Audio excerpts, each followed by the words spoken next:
Acharns, friends and foes, and welcome to the 6th faction preview video of DCI Last Alliance. I am Ngugi, team leader, and on behalf of the DCI team, I present the Silvan elves of Eryn Galen. At the dawn of the First Age, the Eldar wandered west from the east to come to Valinor. When they came to the Misty Mountains, a part of the group known as the Teleri elves, however, broke off. They did not want to travel further, but settled along the river Anduin. On the western bank, their center was Lothlorien, and on the eastern river bank, their center was in the southern Greenwood the Great, that is Eryn Galen, that was called Mirkwood in the Third Age. These Teleri elves mingled with Abari elves and became the Silvan elves, also known as the Wood-elves. When the Second Age began, survivors from the kingdom of Doriath came back east over the Misty Mountains. These Sindar elves are also Teleri, and the Silvans welcomed their cousins back. They even took them as their princes, because the Sindar had an advanced civilization, while the Silvans likely did not use even iron yet. East of the river Anduin, in Eryn Galen, the Silvans took the Sindar elf Orofer as their king. His son was Thranduil, to most known from The Hobbit and as Legolas' father. The Sindar elves from Doriath did not like dwarves or Noldor elves due to wars in the First Age. During the Second Age, King Orofer moved his folk northwards to get away from Khazad-dûm and from Lothlorien, where Noldor elves got influence, but also to distance his people from Sauron's growing might. Indeed, as we reach the end of the Second Age, Eryn Galen prepares for war. While the Silvans want to avoid the troubles of other peoples, and despite the Sindar's aversion against the Noldor, King Orofer is a wise lord and understands the danger of the Dark Lord. If the alliance of elven men calls for aid, Eryn Galen will heed the call. And welcome to the strategy map. Per usual, we are given the Welcome to Middle-earth message that, among other things, direct you to check out the faction information scroll, and we will have good reasons to do so as we move ahead in this feature preview. Then also, as usual, we are given the options to activate the Balrog and the Immortal Nazgul. I simply accept here in order to move along. And we are informed about our faction heir, Lord Thranduil, for technical reasons. Now, as I have removed the Fog of War, we can see that here in the middle of the Greenwood forest, we are starting out with 3 settlements. The town of Imathrad in the west, where Lord Thranduil starts, where it is a port in order to gain trade. However, you cannot recruit ships on the river Anduin. And then in the east we have the town of Eminduir. Eminduir is the settlement in this west-east region known as East Eryn Galen. And here we have a special kind of road. It is not constructed by the elves but by the dwarves. It is a so-called Great Road that gives even better trade and movement than a paved road. it is a starting feature, and it is from the time when the dwarves had greater dominion in Rovanion, aka the land between the Misty Mountains and the Sea of Rune, and from when they wanted to connect the Iron Hills in the east with Khazad-dûm and the Misty Mountains in the west. Then our starting large settlement is the capital of Eryn Galen, and the significant building to mention here at game start is Nand Elukil. This construction is a sort of training field for archers, so it will offer you an experience bonus for archers of +2 when you retrain units in this settlement. It also grants you retraining of Amon Lanc archers, and we will get back to that AOR unit later on. So when you start the game and you have some forces around, you will be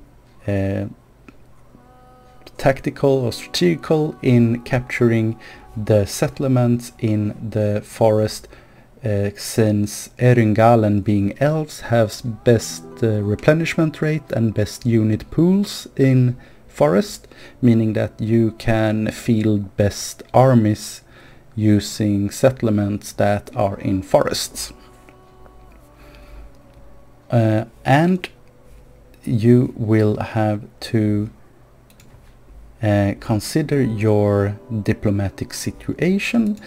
You are a bit of an oddball here, that you do not start with any enemies at all. You only have an ally, your kinsman in the on the western side of the River Anduin in Lothlorien, but you are not starting at war with any other faction, except the bandits, of course, that is. This will give you a breeding space. You will have some time to construct your realm and build your forces, but sooner or later do expect that the orcs of the Misty Mountains and or the orcs of Mordor will come knocking on your door. If you're having a bad day, perhaps even the Easterlings will have crossed the plains of the Northmen and checking out your frontiers. Then, in order to expand, yes, you will have some use of a local mercenary type. It is the so-called woodmen, and we will have a closer look at them when we are checking out the roster at the end of this video. But from start, woodmen are available as mercenaries within this Greenwood the Great area. In the south we have Amon Lanc, that is the ancient dwelling of the Silvan elves east of the river, and while it has been some time since the Silvans moved northward, they have not forgotten this settlement, and it is special for them, so it comes with some benefits. And I will make a little jump and do a little cheating in order to show you how that look. And here we are looking at Amon Lanc in the possession of the elves. There are three special things that I will point out. The first thing is the spider lair. And the spider lair is a starting building that represents the fact that the forest contains wildlife, and this wildlife want to eat you.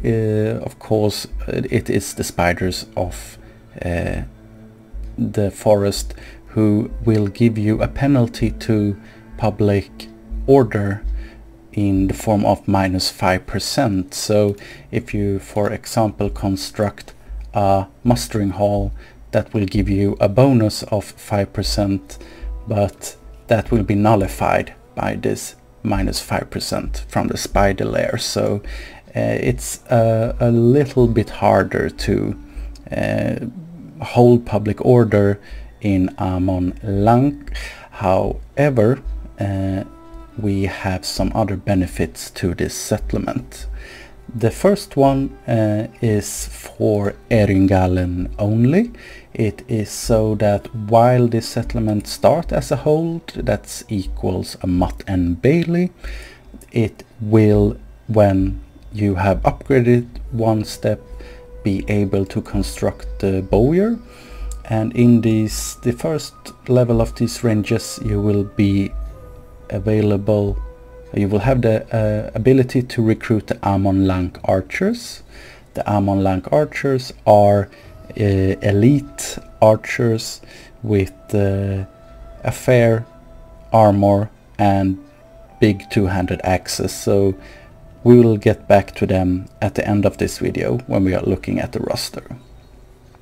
However, not only will you be able to recruit the Amon Lanc archers here, be it also only in this settlement, but you can also construct the so-called Amonvith buildings.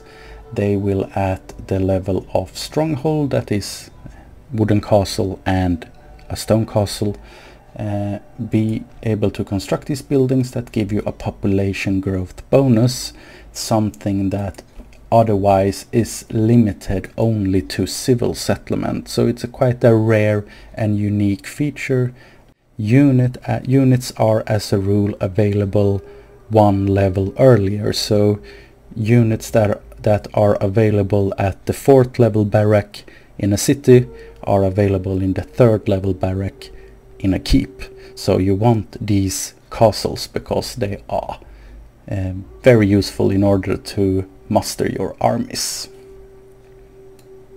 The elven settlements, the elven keep settlements, the military settlements are having unique battle maps as created by Witnabar and previously displayed in previews of ours. I just show you one image here. You can check out the link in the description if you want to see some more images.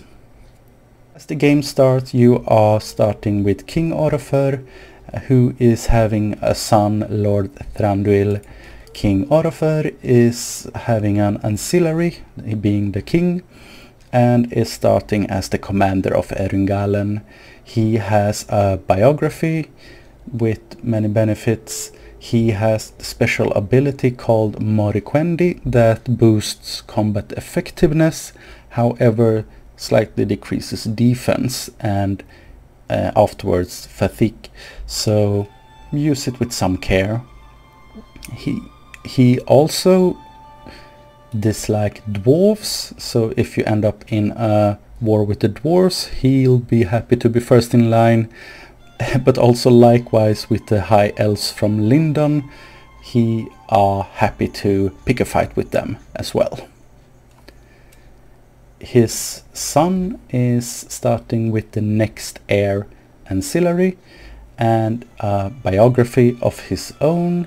He likewise has the special ability of Moriquendi and also has the trait of House of Orofer.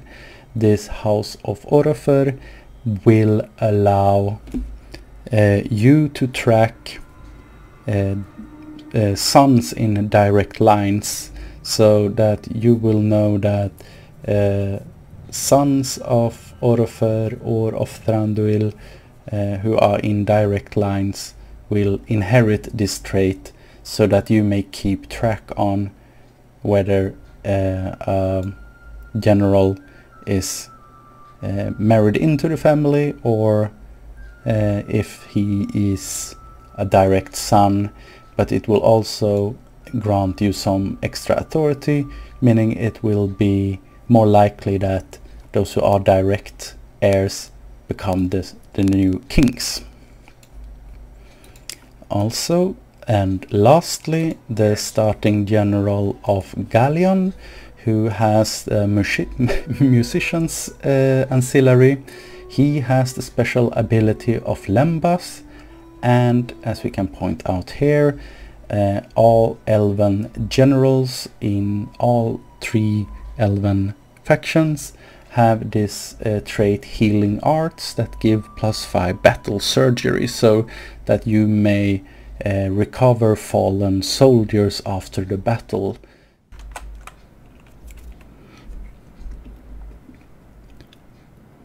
And now we have jumped into a battle in order to check out the generals and their bodyguards. First up we see here Galleon, and he is using the generic model of an elven general. A unique feature for the Eryn Galen faction are them wielding a sword and a dagger for melee combat. That is not seen among any other faction. The general and the bodyguards are composed by Araval and shall be noticed also based on units by Arthalion, the bodyguard that is. And the bodyguard, we are here looking at these Sindar bodyguards. They are, as their tradition implies, for those who knows it, in the First Age the Sindar were known as the Axe Elves, and they wielded axes in battle. They have not dropped this cultural feature in the Second Age as we present them, but they are dressing up in full hauberks, and they are bringing some well-crafted battle gear to the fray. They are devastating in the charge, but they will have less defense, of course, than units who are wielding shields. They will be useful against heavy opponents, as you will see the Silvan elves of Eryn Galen to a high degree have light early units, but also smaller units than most opponents at higher tiers. So they will have use of your bodyguards, but of course that will put the general at risk, so it's a trade-off that you have to consider. Oh, you can see here he's having this Lembas ability. Then we are moving on. We are first checking out our king, and the king here is having a special model, a custom model that only he uses, and he is having a bodyguard that is even heavier than the normal bodyguard. So if you want to raise hell and take out some trolls or something, don't mind to send in Orofer, because he didn't mind to lead the charge whether it killed him or not. And lastly, upon a trusty steed, we have Thranduil, who is our only mounted general, and his cavalry unit here is the only heavy cavalry unit that Eryn Galen has. We will see that their only unit of mounted unit is a cavalry archer unit that is quite light, so these guys will be of good use. Of course, you still do not want to keep them in melee for long, but it is a cavalry unit nonetheless, so ride around, shoot the enemy down, and then charge them in the back. And The next thing we are having a look at here is of course the Fangorn Forest, the home of the Ents. The Silvan elves of Eryn Galen will get the option during a campaign to go and ask the Ents for aid. Whether you will get it or not, or in what form, is up to you to discover, but we have not forgotten the good relationship between the Silvans and the Ents of Fangorn.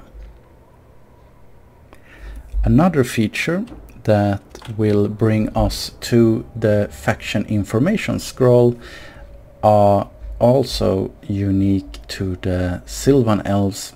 It is the secret forest trails.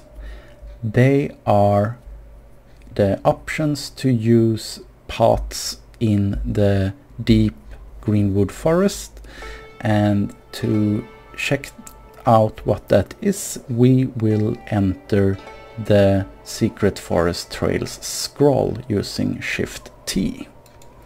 And first we can just toss an eye at the forest. What are we talking about here? As you can see, there are paths in the forest with little, they are rather marked with some kind of color difference, you might say. You have paths here and you have paths up here. Now these paths are not available. You cannot go to them even if you would try. However, you can utilize them in order to either move faster to the forest or just get out of harm's way if there are hostile armies on the march through your forest. So how do we do that? Well, first I press Shift T, simply in order to show you that all the instructions you need are available here, and what you must do are to find the trails and of course and then open them, and of course the hint are these colored spots on the map. These are, shall we call it, gates to the trails, and also further instructions are given that we are opening the gates, the trails, by pressing Alt T once we have find a trail, and if we press accept here we will get further instructions and an aid from Witnawar, who has created this feature. And I will, yes, my lord, make a little jump and show you how we can use it. And so we make a little jump. I have moved Thranduil close to one of these spots, meaning that he has found an entry. I press Alt T in order to make this entry appear visually, and now I select it, my lord, and as you saw, it turned from red, now it is green as a little tree here. And if I do so, that yes, I take Thranduil and move him into this secret forest trail, the sound as you hear is as that of a ship. It's because technically it is. However, I think we shall be able to do something about the sound aspect of it ahead. However, the point right now is that we have had Orofer enter, and now I push simply on the letter T, and that had Orofer move from the southern side to the northern side, and now he can move into the secret path and move, well, by next turn he can use this entry, jumping in here, jumping out here, and be able to quickly support Galleon, who might take Ostingale. So this feature will be optional for you. You can use it if you are Eryn Galen as well as Lothlorien. No other factions can use it. Mind you, the AI won't use it. It is a player only optional feature. You can use it if you want to. It will give you some strategic options, certainly. So we are then having a quick look at something that will have effect as the campaign goes along. As Eryn Galen, you are having the culture hosts of the West. This is the culture shared by those factions who are core members of the Alliance of Elves and Men. At the early stages of the campaign, two factions are, shall we say, the founding members are in the West, the Kingdom of Lindon and the Numenorian kingdoms. Those two factions will get heralds, and the heralds can call Acharns that are the counter invasions of the game. And if Eryn Galen joins an invasion, they will be able to, through a quest, to get their own heralds. Heralds are a form of agent, and in time be able to invoke Acharns against your enemies as well. So you will be able to have some fun with this faction in regards to invasion work and alliance policies. Finally, and if we are looking again at the faction information scroll, we are informing about the One Ring, that if you are you can gain possession of the One Ring by killing Sauron in battle. However, make sure that you are fighting the battle yourself, and make sure that your general leading the army has not 8 ancillaries, because of course then he can't have any more ancillaries. Now also you can destroy the One Ring by putting it into the volcano Mount Doom. However, in case you do not feel to do so, but suddenly start playing your own game, you can keep it for yourself. And if you are giving it to either Orofer or Thranduil, you can expect some potentially complicated outcomes.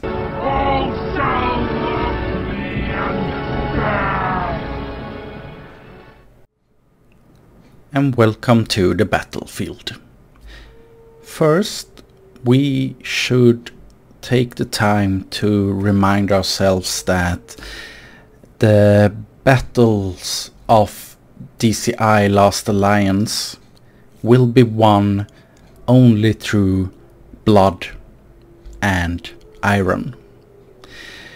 If you are used to and desire to play elves and elven factions with a level of ease that comes from taking out thousands of enemies and losing a handful yourself, then you will have a rude wake up when you are fighting as the elves in DCI Last Alliance.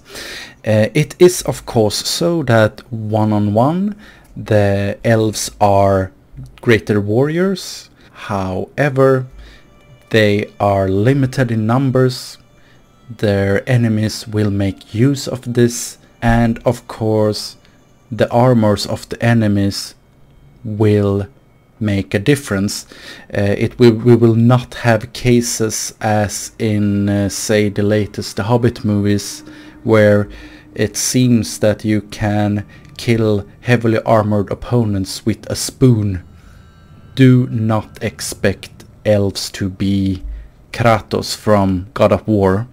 They are superior fighters, but they also bleed. If it bleeds, we can kill it. With that said, let's have a merry look at our brave fighters. The first unit that you can recruit, and all units here are created by Curufin, and however the officers are created by Earl of Memory. But the first unit here are the Silvan infantry spearmen. They are, as all spearmen, having a bonus against cavalry. They have an attack of 5, a total defense of 10 with only 2 in armor, however. So they have to beware of attacks in the back and also pay some heed to missile fire. However, they are great at hiding in woods.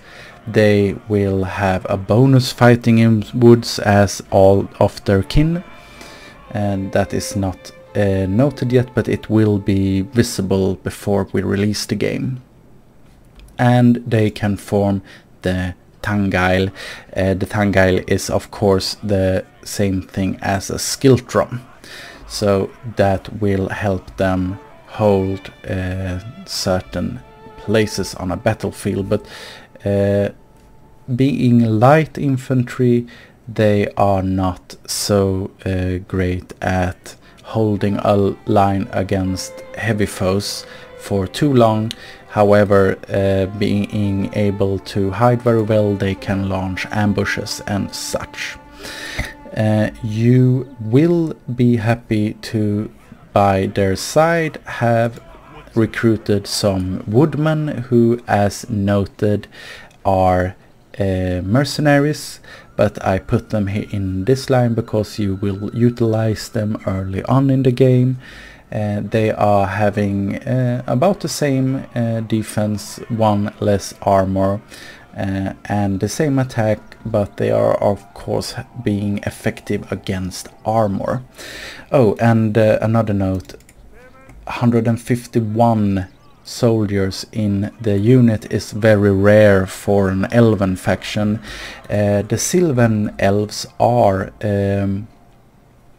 less advanced and are not as heavily armored as their kinsmen or cousins in the west, in Lindon, but the two Silvan factions, Lothlorien and Eryn Galen, of these Eryn Galen is the lighter one still, because Lothlorien had more influences from Noldor elves.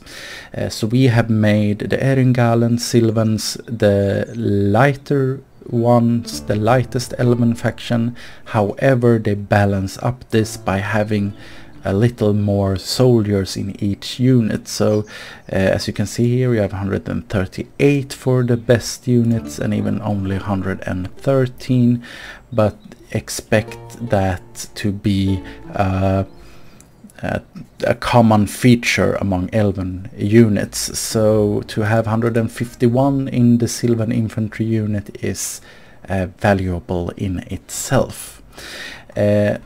Now we were looking at our trusty allies, the woodsmen, and the woodsman will be an early game value to you without a doubt. Then lastly we have the Silvan swordsman, and this line makes up the infantry units that you will recruit pre-barrack event in civil settlements, that is. As noted, military settlements, the castles will offer you other units earlier if you can lay your hands on one such.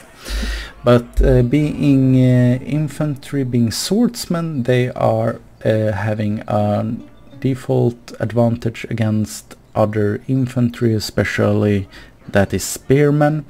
They are likewise good at hiding in woods, so they can set up ambushes. They are having an attack of 8 with a total defense of 14, of which 5 is armor. So these guys can stand a fight against many medium units of enemy forces.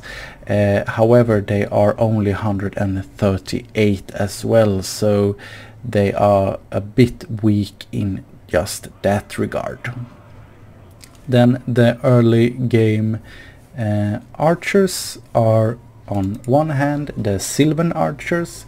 They are having an attack of 4 with a melee defense of 4 as well. Oh, sorry, I began with it. I began in the wrong end.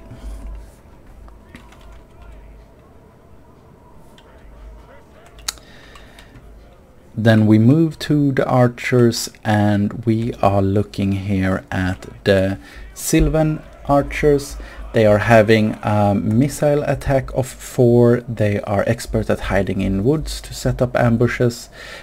If they ends up in a melee, they are having a defense of 4 here, or rather, they are attacking with 4, so that is okay. However, the total defense is only 5 with only 1 in armor, so per usual try to keep them away from battle. However, they will be surpassed in melee by the next level of unit, the Silvan trackers. The Silvan trackers are also only having 4 in missile attack. They are, however, having better range and better accuracy. As usual in DCI, accuracy is what makes the greater difference, and range the greater difference rather than damage, because if you can hit your enemy and if you hit him first, that will be the significant difference between bows used by different archers.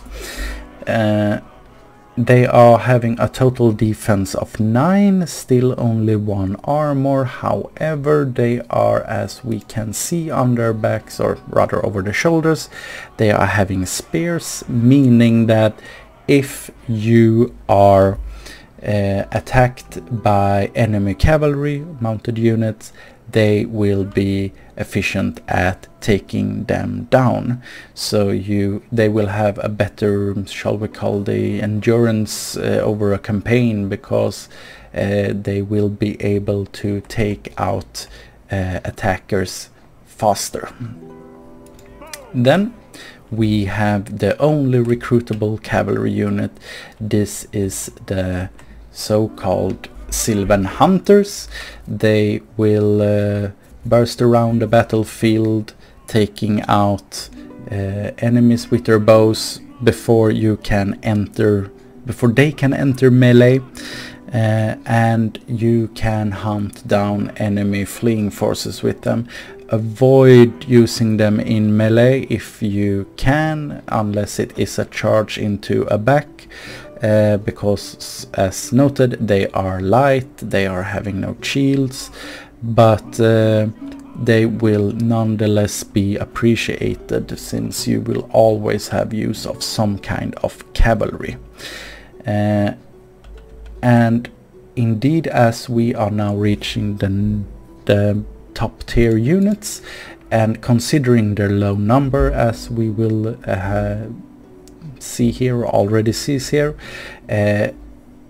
while the damage of archers are no longer the nukes that they tend to be in many mods, you will still be able to decimate an enemy marching towards you, or before you send your melee troops in, you will very likely end up in melee fights. In the majority of the battles there will be melee fights, and the difference between a loss and a victory is very likely to depend on your trusted archers. So while they will not wipe out armies for you, they will they will take out so many of the enemy units or soldiers before a melee that your infantry can turn the tide and win the day. So do not be surprised by the lesser effect of archery. Archery is a support weapon rather than a main weapon, but it will be very damn important for you to be able to win a war that you have archers ready. Now we move on to the first of our heavy tier units. We have the Eryn Galen spearmen. As the name implies, they will be good at fighting cavalry. They are having an attack of 7 with a charge of 6, but a total defense of 18, of which 9 is armor. So this guy will hold a line well enough for you. They are possibly even better at the flanks in order to keep enemy cavalry away, but they can be the anvil when you are using a hammer and anvil tactic. Next to them, their brothers in arms are the Eryn Galen swordsmen. They are having an attack of 9 with a total defense of 18 as well. Just as the spearmen, they can make a shield wall, and they are good against other infantry units. So these two units combined will make up a deadly anvil, not just a passive one. And finally, over here we are looking at the so-called Sindar axemen, and the Sindar axemen are just as the bodyguard Sindar elves who are keeping up their traditions. They are having 19 defense, so even 1 armor better. They are of course effective against armor with their big axes, and they also get a slight bonus against cavalry. Well, cut off a leg of a horse and it's going down as well. These blokes are few in numbers, only 113. So use them as, should we say, special forces. Send them in where the need is very great, because the enemy are using heavily armored units, or perhaps to take out a general or a unit of trolls or something that needs special handling, such speaking. Then we have our archers, and while these guys are available already before the barrack event, I put them back here with other elites, even if you can get them early in a campaign. They are the Amon Lanc archers. They are having a total defense of 13, armor 4, so it is still slightly better than the Silvan trackers with only 1, but they also have better range, better accuracy, and a better attack.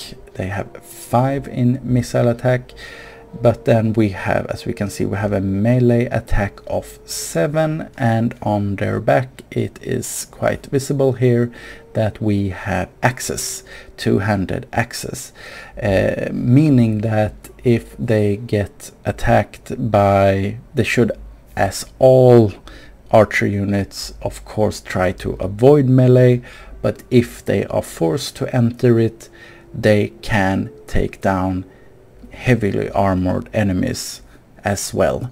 So these guys will be are likely your favorites on the battlefield, at least early on. Only recruitable in Amon Lanc as noted. And then the standard heavy archer unit. We are having the Eryn Galen archers. They are having, as the other normal units, 4 in attack. However, they are superior in their defense with 7 armor. They are able thus to withstand hostile missile fire very well, and they, compared to the other normal archers, are having superior range and accuracy. So you will be happy to field these guys. However, as you note, with the all units who are heavy and are dressed in much armor, hauberks and additional scaled armor, they are not having the ability to they are not experts at hiding in woods. So they can hide, but they are not experts, making them less useful for ambushes. Could be just good to point out, but they are still getting bonuses fighting in forests.